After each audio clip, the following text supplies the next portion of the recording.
Hi everyone, I am here with a true story. This one is by Diane M. Noonley, and it is called The Heavenly Messengers.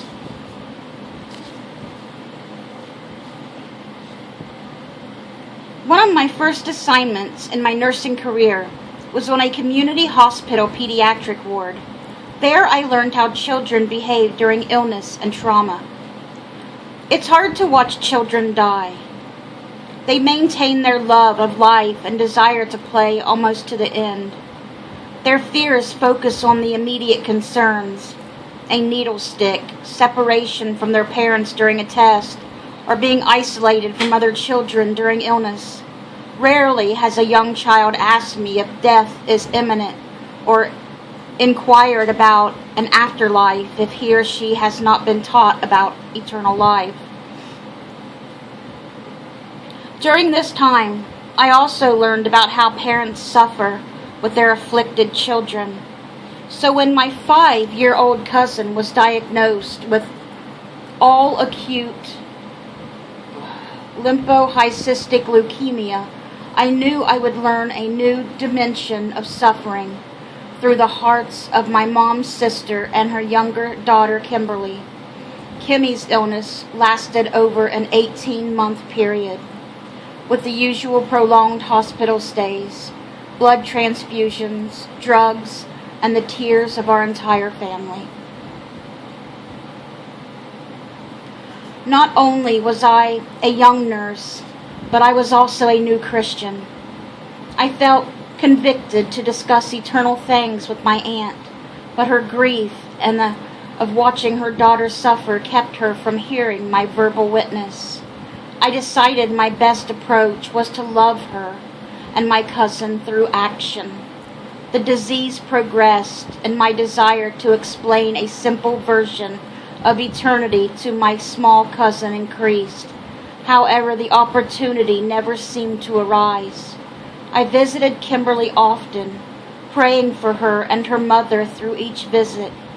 Finally, about a week before Kimberly's death, I was able to visit her alone at the Children's Hospital. Most of the children on her ward were also cancer patients, and many were in isolation rooms. I wonder why. They're not contagious. Each time they entered an isolation room, families and staff had to dress out, donning paper gowns, masks, hats, and gloves. These were a precaution so germs wouldn't be transmitted to an immune-suppressed patient, but the isolation garb easily disguised the identity of the visitor. One day when I entered the room, I called out, "Hi, Kimmy. How's it going, honey?" I approached her bed and grabbed her frail little hand with my gloved fingers as I reached under her oxygen tent.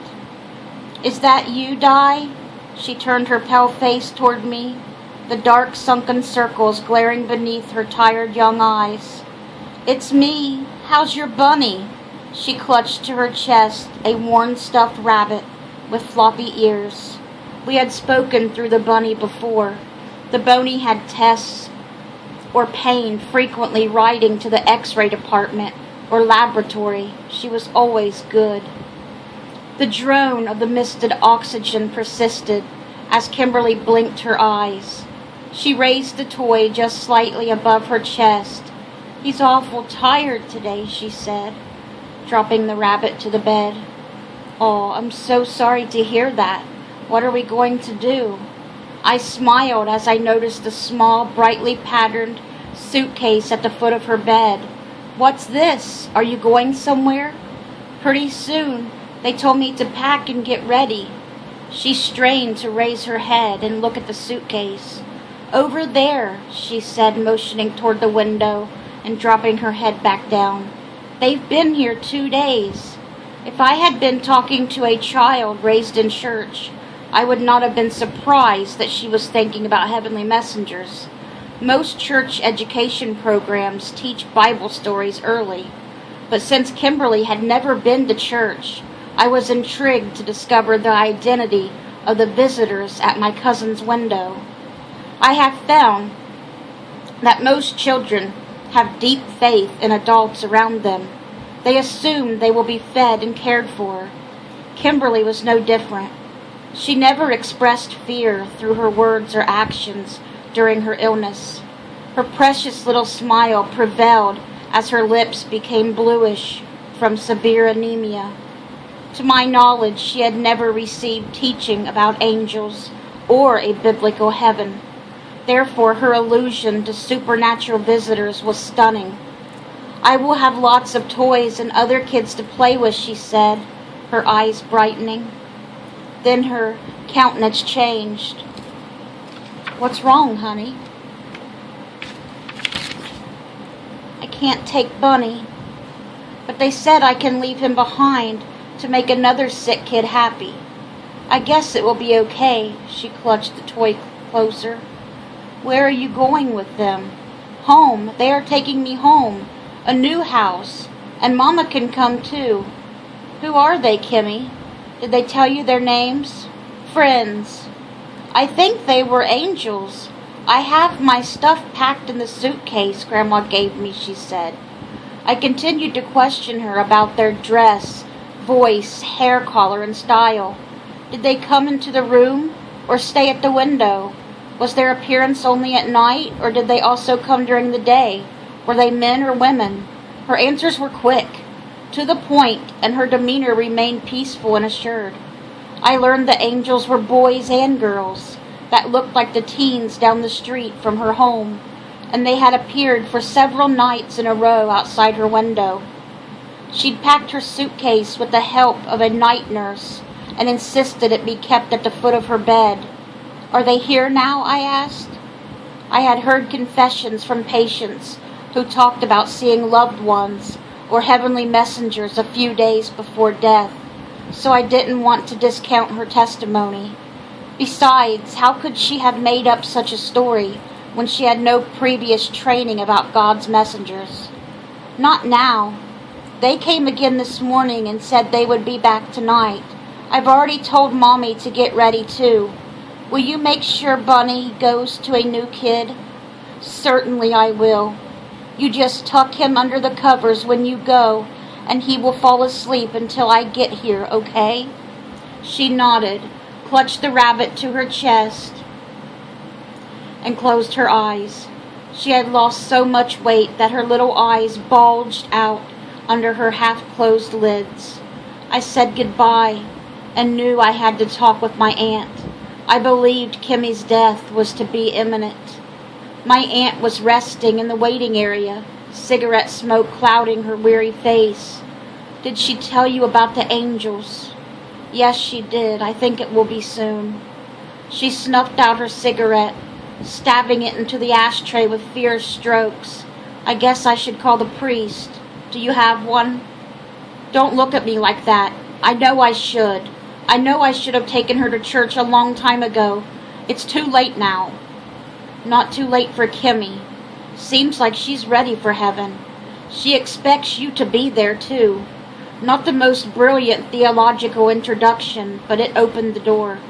Why don't we check with the hospital chaplain? Someone will come and visit with you, I'm sure."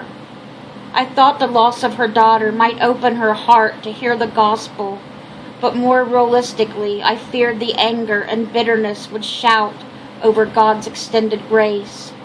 The hospital chaplain made his visit after I left for the day. Within the week, Kimmy passed away and was buried. The day after her funeral, I returned to work on my pediatric unit, but never completed my shift. I was on duty only an hour before I collapsed. I was taken to the emergency room, where my doctor diagnosed a ruptured ovarian cyst. I would need surgery to stop the internal bleeding. As I waited for my operation, a young doctor dressed in greens and a lab coat visited me. He patted my hand, winked, and nodded, as if to say, "You'll be fine." I felt assured, but didn't recognize him. It was July. All the new interns and residents were beginning their rotations. I didn't think too much about not recognizing him until I pressed the nurses to identify my visitor. "No one was in here," my colleague explained. "I've been right outside your room, and am sure you had no visitors. Kimmy's heavenly messenger had appeared to her as familiar neighborhood teens. Was it possible my visitor was also a heavenly messenger? I took comfort in knowing that just as God had sent his angels to reassure my cousin, he had sent a heavenly messenger my way too. My young cousin's faith and acceptance of the news of her impending trip with her new friends strengthened me in my hour of need. 40 years later, after studying and teaching the Bible, I have gained knowledge and understanding I did not have back then. Yet I still wonder on that night if one of heaven's newest arrivals, a 5-year-old little girl with a suitcase, intervened on my behalf to request a messenger to bring me comfort in my time of need. That was really sad. I hope you guys enjoyed that story, and God willing, I'll be back tomorrow with some more. Good night, guys.